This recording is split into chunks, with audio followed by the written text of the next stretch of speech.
पहली बार कैमरे के सामने आया विदेश में लापता हुई हिमाचल की बेटी का भाई। पूरे मामले पर बताई ऐसी बातें कि सुनकर खड़े हो जाएंगे आपके रोंगटे। बहन ने भाई को बताया कि खाना पीना तो पहले से ही नहीं दिया गया है, लेकिन इस बात को एजेंट को मत बताना, उसे पता चला तो हमारा जीना हराम कर देंगे।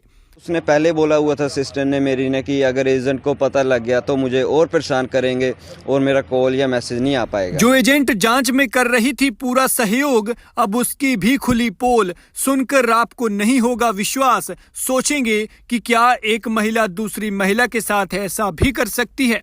भाई बोला एजेंट ने बहन को विदेश भेज दिया और फिर चुपचाप बैठ गई, ना फोन उठाती ना बात करती। फिर विदेश से बहन ने वॉइस नोट के जरिए एजेंट के बारे में जो बताया, उसके बाद आपकी भी आंखें खुल जाएंगी।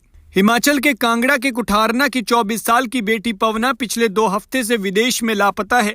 हर कोई ये सोचकर परेशान है कि विदेश में ना जाने वो किस हाल में होगी और उसके साथ क्या हो रहा होगा, क्योंकि वो गई तो दुबई थी लेकिन पहुंच गई ओमान और वहां पर लापता हो गई है।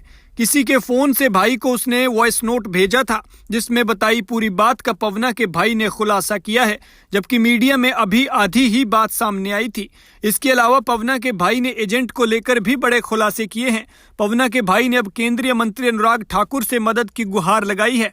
उनसे मदद मांगी है कि बहन को जल्द से जल्द इंडिया लाया जाए। भाई ने क्या क्या खुलासे किए हैं वो सुनिए और पूरा मामला जानने के लिए डिस्क्रिप्शन में दिए गए लिंक पर क्लिक करें।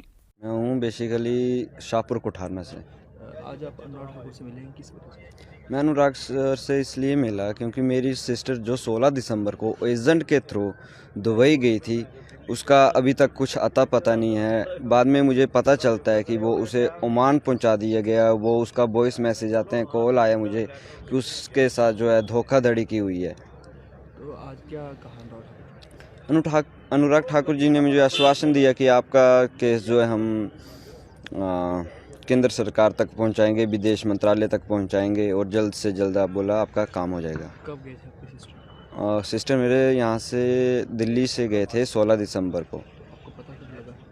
मुझे पता लगा 18 दिसंबर को मेरे को एजेंट का कॉल आया। पहले तो 17 दिसंबर को आया और 16 दिसंबर को भी आया। जब 16 और 17 दिसंबर को मेरी बात हुई तो एजेंट ने बताया मुझे कि आपकी सिस्टर हमने रिसीव कर लिए, मेरी सिस्टर द्वारा, और उसको हमने वाईफाई नेटवर्क वगैरह सब कुछ प्रोवाइड कर दिया है और वो आपको 2-3 दिन में खुद कॉल कर लेगी। उसके बाद 18 दिसंबर को मेरे को मनप्रीत कौर का एजेंट का कॉल आया जो कि चंडीगढ़ से है। उसका कॉल आया कि उसने मुझसे बोला आपकी सिस्टर हमें नहीं मिली और वो यहाँ से गायब हो गई है और हम सब कुछ कर रहे हैं लेकिन हमें पता नहीं लग रहा। उसके बाद ऐसे ही उसने मेरा फ़ोन वगैरह इग्नोर करना शुरू कर दिया। मैसेज का कोई रिप्लाई नहीं दे रही थी मनप्रीत। और उसके बाद मेरे को 23 दिसंबर को कॉल आया कि वॉइस मैसेज और कॉल ही आया था किसी अननोन नंबर से। तो वो थी मेरी सिस्टर जो गई हुई है। तो उसने मुझे बताया कि मेरे साथ 10 से 12 लड़कियां और हैं और हमें खाने पीने को कुछ नहीं दे रहे हैं और हम मुसीबत में हैं। और उसके बाद मेरे को लास्ट कॉल आई थी 28 दिसंबर को उसकी। तो 28 दिसंबर को उसने इतना बताया कि मुझे इतना पता कि मैं ओमान के एयरपोर्ट से 10 किलोमीटर दूर हूँ जी। और उसके बाद एजेंट को भी एएसपी सर ने बुलाया हुआ था, हितेश लखनपाल सर ने। तो उनके द्वारा एजेंट को पता लग गया था कि इसकी बात इसकी सिस्टर से हो रही है कैसे भी। उसके बाद एजेंट को जब 28 दिसंबर को लगा पता तो उसके बाद उसका कोई कॉल या मैसेज नहीं आया। आप अनुराग ठाकुर जी से कैसे मिले? मैं अनुराग ठाकुर जी से, कमल शर्मा जी हैं हमारे शाहपुर से बीजेपी के, उनके द्वारा मिला। और क्या कहा आपको? अनुराग ठाकुर जी ने कहा कि आपका जल्द से जल्द काम हो जाएगा।